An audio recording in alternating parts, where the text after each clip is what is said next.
Ilan, how many motor vehicles do you own? Sa ngayon po, isa po. Isa lang? Opo, sa ngayon po, isa po. Saan salin to?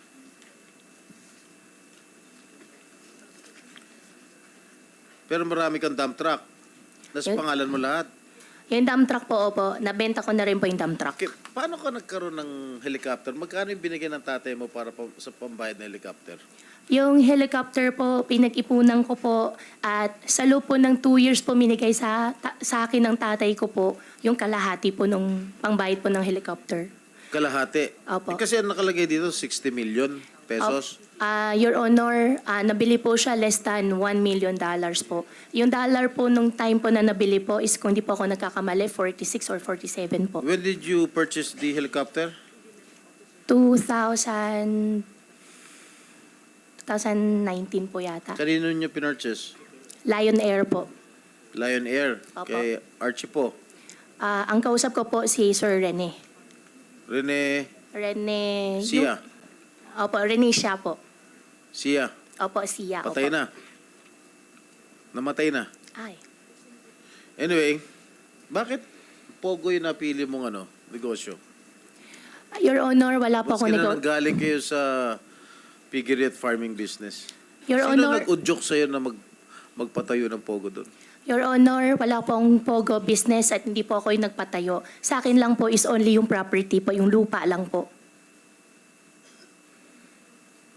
Wala kang negosyong Pogo? Wala po ako negosyong Pogo. Bakit mo pinayagan magkaroon ng Pogo rin sa property mo?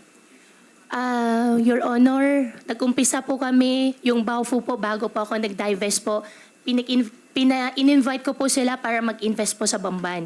Pero ako po, wala po akong Pogo na business po at hindi rin po ako nagmamanage po ng Pogo. At license po yung Pogo na andun po sa Bamban. Ang sa akin lang po is nung naging mayor na po ako, nagbigay po ako ng business permit po. Okay, doon sa interview mo kay Miss Karen Davila, na pinalabas lang nung Lunes, sinabi mo na bumili ka you bought the Baofu land in Bamban for 700 pesos per square meter. Tama? Tama po, Your So that Honor. was about 55.3 million pesos for the 7.9 hectare land in 2018. Tama? Tama po, Your Honor. How much did you shell out for the purchase of that parcel of land? Your Honor, nabenta ko po siya ng 1,200 pesos per square. Nabenta mo? Opo. Ang usapan po namin dyan ay sa akin po yung majority po ng share. At Saan mo kinuha yung pambayad ng lupa? Yun ang yung tinatanong. pangbayad po ng lupa, installment po, Your Honor. Installment? Pagkano Opo, installment po, partially po galing sa farm, partially po galing po sa tatay ko po. Magkano yung galing sa tatay mo? Your Honor, ito double check ko po. Wala kang hiniram na pera galing sa mga creditors? Meron po akong loan po, Your Honor. Magkano? Outstanding ko po ngayon, hindi ko po sure yung exact pero almost 200 po. Mga 190 po siguro. 190 million. So tinatanong sa'yo ni Senator Risa, ni Madam Chair kanina, kung sino yung mga Board of Incorporators mo rito sa Baofu. At halos lahat ay may mga criminal records.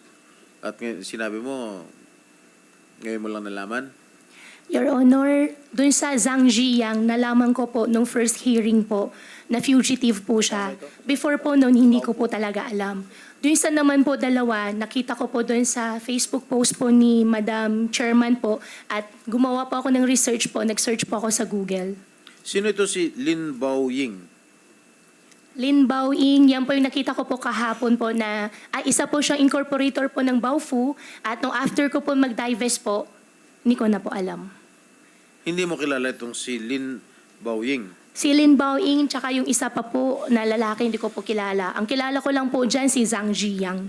Kasi she's the only woman accused in the $2.8 billion money laundering case. Ito. Hindi mo kilala? Hindi ko po kilala, Your Honor. Board of Directors ng Baofu, hindi mo kilala? Hindi ko po kilala. Ang kakilala ko lang po dyan, ang kausap ko po dyan is Zhang Ziyang. Sino ulit? Zhang Ziyang. O ano siya? Board of Incorporators din? Opo, Board of Incorporators. At siya po yung kausap ko po. So hindi mo kilala itong si Lin Baoying? Lim Baoing, hindi ko po siya kilala. Ilan ba yung Board of Incorporators mo? Meron pong 3 foreign po. Walang Pilipino? Meron pa po isang Filipino. Sino? Rachel Joy po. Ikaw, anong participation mo doon? Ang participation ko po doon sa Baofu po ay sa akin po yung property, sa akin po yung lupa. Hindi ka member ng Board of Incorporators? Bago po, incorporator po ako at after ko po mag-divest po, umalis na po ako. After kang, Mag-divest po, 2021 po. nung nag-mayor ka? Hindi pa po ako mayor po noon. Gusto po nila magpasok na po ng pera at wala po akong ipapasok. Kaya napag-usapan po namin na ibebenta ko na lang po yung percentage po ng share po na hawak ko po. Alright, Madam Chair, since the majority of the senators is meeting today, I will just reserve my right to question the next hearing. Certainly, Sen. Jinggoy, at Thank you, salamat Madam po. Chair. Opo. Maraming